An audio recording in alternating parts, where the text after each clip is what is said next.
Senin malam 26 Juni 2023, Habib Bahar bin Smith menjadi tokoh agama yang memimpin masa aksi untuk bersuara penolakan keberadaan Pondok Pesantren Al Zaitun dan juga pemimpinnya Panji Gumilang. Di situ disebutkan juga bahwa Habib Bahar bin Smith ini menginginkan adanya penutupan dari Pondok Pesantren Al Zaitun hingga ia menyatakan menyanggupi untuk mengajak santri-santri tersebut pindah ke pondok pesantren miliknya jika Pondok Pesantren Al Zaitun ini ditiadakan ataupun juga ditutup begitu. Lantas seperti apa sebenarnya pemikiran dari Habib Bahar? Kita akan langsung tanyakan. Saya sekarang sudah berada di kediaman Habib Bahar. Kita akan langsung tanyakan terus. Assalamualaikum warahmatullahi wabarakatuh, Habib. Waalaikumsalam. Apa kabar, Habib? Alhamdulillah sehat. Alhamdulillah sehat. Tiara apa kabar? Sehat juga, alhamdulillah, Habib. Kemarin kita dengar sama-sama bahwa ada aksi yang terjadi di depan sekitaran Patung Kuda ya, Habib ya. Senin malam kita lihat juga video yang beredar, Habib sempat berorasi di sana, ternyata juga dengan penolakan keberadaan Pondok Pesantren Al Zaitun. Saya ingin tahu desakan yang kemudian ini membuat Habib kemudian untuk bersuara malam itu apa, Habib? Jadi kewajiban kita satu, kami ini para mudir, para pemimpin pondok pesantren. Dua, kami memiliki murid. Tiga, kami sebagai dai. Empat, dan kami sebagai putra bangsa Indonesia. Kami tidak rela, kami tidak ridha dengan segala macam mungkarat, dolalat, sayyiat, mukhalafat yang ada di Indonesia. Jadi karena ketidakrelaan dan ketidakridhaan itulah sehingga hati menggerakkan langkahan kaki kami untuk hadir pada acara kemarin, yakni dengan agenda bubarkan Al Zaitun secara permanen dan tangkap Panji Gumilang. Tidak ada tawar-menawar, sebab ini masalah kesesatan, dan yang disesatkan mending kalau sesatnya sendiri. Kalau sesatnya sendiri nggak ada masalah, mungkin dia sendiri yang sesat. Udah sesat dan menyesatkan. Dan yang disesatkan adalah anak-anak bangsa kita sendiri. Nah itu kita nggak ridho, kita nggak rela melihat itu. Makanya karena kita masih taat kepada hukum, masih patuh kepada hukum, padahal bisa saja main hakim sendiri. Tapi kita masih taat kepada hukum sehingga kita datang kemarin ke Kemenak, kemudian melanjutkan aksi ke Menko Polhukam untuk menyuarakan apa yang kami sampaikan, untuk menyuarakan kebenaran yang terjadi ini dan meminta satu hal tambahan. Karena kan Menko Polhukam 3 kan itu.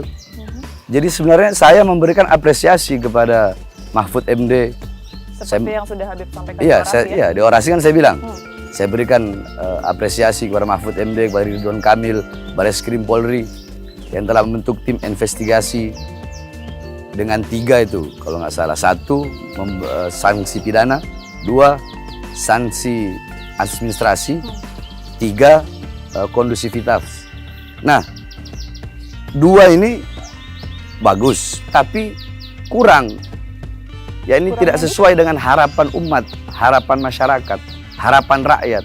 Sanksi administrasi dan juga sanksi pidana itu sendiri. Ya, kurang. Kurangnya menurut apa? Habib yang kurang apa? Yang kurang adalah tutup permanen. Itu yang diminta dari karena kalau kemarin. Karena kalau sanksi administrasi kan hanya bayar denda saja. FPI aja bisa kok dibubarkan secepat kilat. Masa mereka bisa bubarkan Al Zaitun yang jelas-jelas sesat? Oke. Bagaimana jika ada statement bahwa ini yang bermasalah sebenarnya pimpinannya saja, santri-santri ini maksudnya akan tidak turut berdampak, mereka akan dirugikan dengan adanya penutupan itu? Ada satu kaidah. Idza taghayyara ar-ru'us taghayyara al-mar'us. Apabila pemimpin rusak, yang dipimpin bakal rusak. Kan begitu.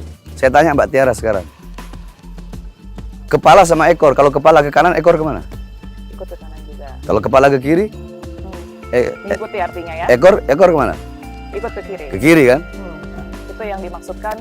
Nah, jadi kalau kepala rusak, pemimpin rusak, yang dipimpin pun akan rusak. Nah, pemimpin pesantren, masjid, organisasi, itu wadah. Tergantung yang mengelola, tergantung pemimpinnya. Apa pemikiran pemimpinnya, apa manhajnya, apa jalannya.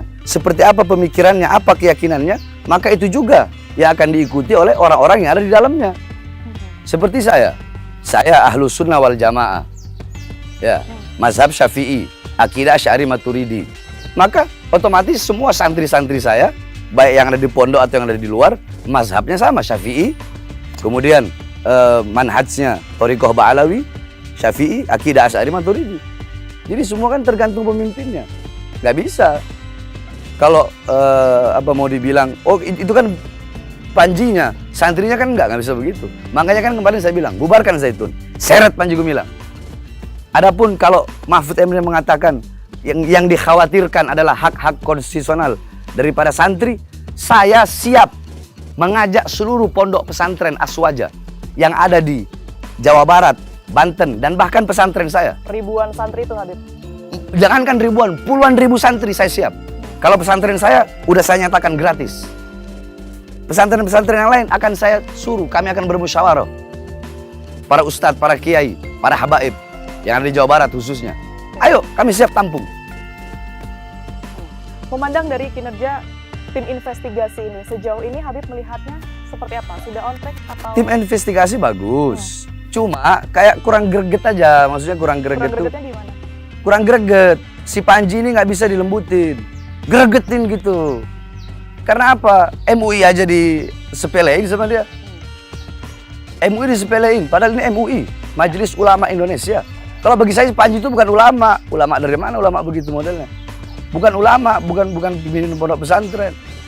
MUI, kan Panji kan bilang MUI kalau ada MUI saya tidak mau hadir, itu kan? Kalau nggak salah ya. Kalau ada MUI saya nggak mau hadir. Terus MUI tidak berakhlak. MUI telah menfatwakan haram sebelum tabayun lah atau apalah. Yakni inilah dengan MUI. Makanya saya bilang MUI jangan pernah mundur lawan si Panji satu nih, jangan pernah mundur. Jangan pernah mundur. Di belakang MUI ada umat Islam. Di belakang MUI ada rakyat masyarakat Indonesia. Yang tidak mau anak-anak bangsa disesatkan oleh Panji Gumilang. Karena MUI itu nggak sembarangan mengeluarkan fatwa. Kalau yang saya lihat intinya satu, dari sekian banyak itu pola pikirnya dia dari TV One, dari dia live atau apa itu, pola pikirnya dia yakni seperti yakni ikhtilat bainal mar'a wal bercampur laki-laki dan perempuan, ya kan? Dalam fi shalah, dalam soft salat bercampur laki-laki dan perempuan, itu satu. Kemudian yang kedua yakni istahalluz zina bil kafara, menghalalkan zina dengan membayar denda, membayar kafaro. Berapa juta saya nggak tahu itu. Dan benar atau tidaknya itu tim investigasi yang tahu. Ini yang saya tahu saja. Kemudian yakni fi salatil Jum'ah fi khutbah Jum'ah takun khatibatan mar'ah. Yang menjadi khatib Jumat di ketika sholat Jumat adalah perempuan, adalah wanita. Ini kan melenceng, ini keluar dari syariat. Walaupun dia mau pakai ayat yang sering dia bawa-bawa itu, innal muslimina wal muslimat wal mu'minina wal mu'minat wal qanitina wal qanitat wa ila akhiril ayat.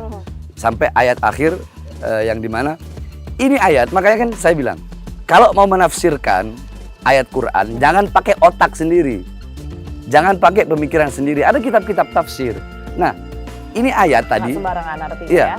Ayat tadi ayat tadi itu Al-Ahzab 35 itu, ayat itulah yang dia pakai untuk mengartikan bahwasanya setara laki-laki dan perempuan di dalam hal apapun, perkara apapun bisa disama. Kalau laki-laki nggak boleh bisa jadi khotib, kenapa perempuan nggak? Pakai ayat tadi. Padahal ayat tadi itu di akhir ayatnya a'adda lahumullahu ajran maghfiratan wa ajran azima, kalau nggak salah. Akhir ayatnya yakni yang tadi itu mukmin laki-laki, mukmin perempuan, muslim laki-laki, muslim perempuan, orang baik laki-laki, orang baik perempuan, perempuan yang sabar, laki-laki yang sabar, laki-laki yang bersedekah, perempuan yang bersedekah, terus tuh masih banyak tuh. Itu semua Allah akan memberikan kepada mereka pahala yang sama dan pembalasan yang sama. Yakni maksudnya apa? Maksudnya kesetaraan laki-laki dan perempuan dalam ayat itu adalah Allah menyetarakan laki-laki dan perempuan dalam pemberian pahala. bukan dalam hal untuk beribadah, paham nggak? Materi paham nggak? Paham. Ya Dia ini tidak dibedakan di mata Allah Subhanahu wa taala, begitu ya. tidak dibedakan dalam hal pemberian pahala. Nah, itu Pemberian pahala dan pemberian dosa. Ya. Itu kontroversi yang kemudian ini Nah, muncul itu di pemikiran masyarakat. dia liberal. Ya. Dia Perbedaan salah pemikiran mengartikan, itu, sama seperti ayat Quran. Ada ayat Quran bunyinya, wa'budu rabbaka hatta ta'tiyakal yakin. Sembahlah Tuhanmu sampai datangnya al yakin. Kalau kita mau ngambil bahasanya al yakin, keyakinan. Oke.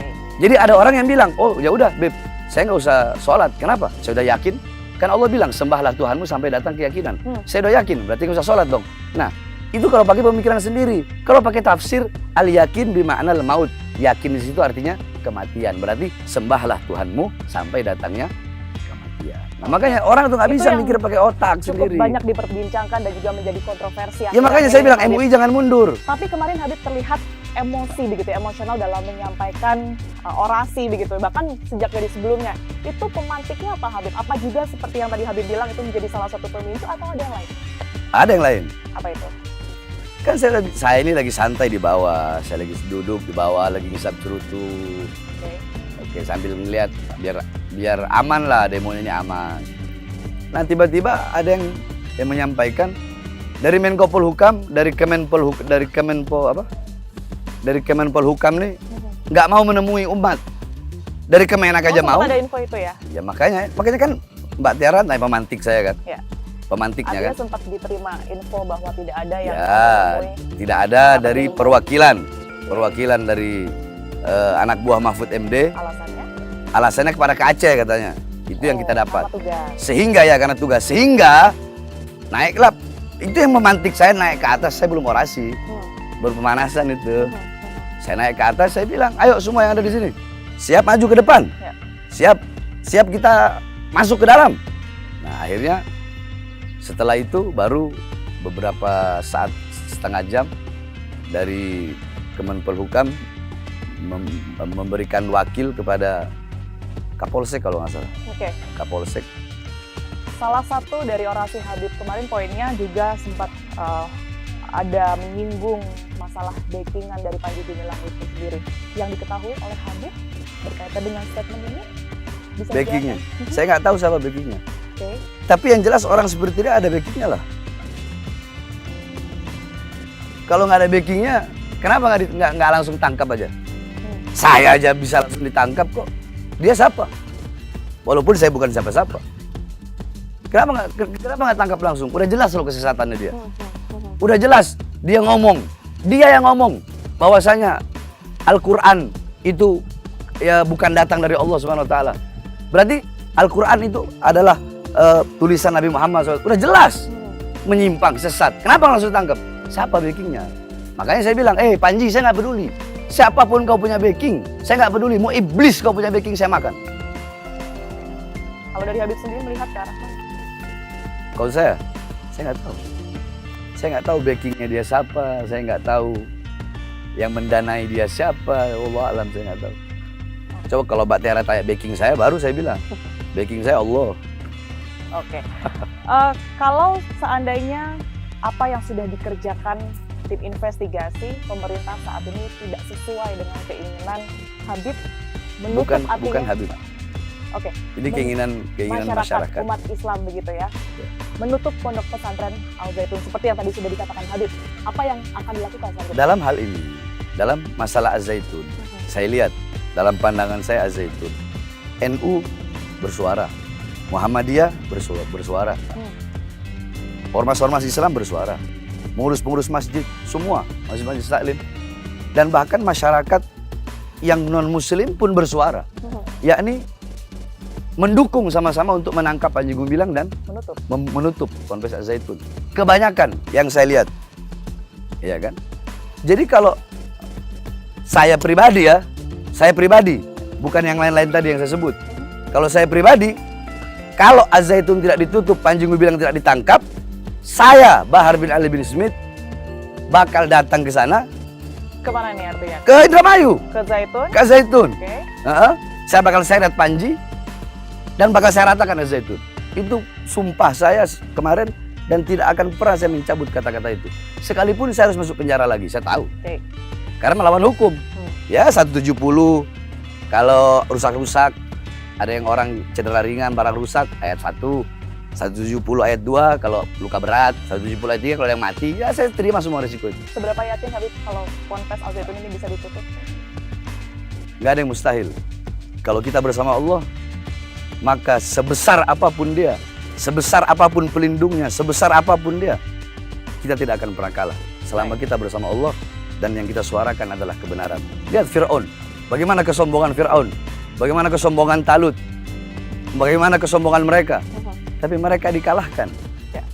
Oleh siapa? Oleh orang-orang yang bersama Allah Subhanahu wa Ta'ala. Baik. Nah, kami, bukan saya, yakni kita, orang-orang Islam, pemuda-pemuda Islam, anak-anak bangsa, kami yakni ingin dengan niat yang baik, tujuan yang baik, menyelamatkan putra-putri bangsa yang ada di situ. Baik. Terima kasih Habib atas waktu dan juga penjelasannya tadi. Habib Bahar bin Smit telah bergabung sama kami. Kita ikuti fakta selanjutnya pemirsa.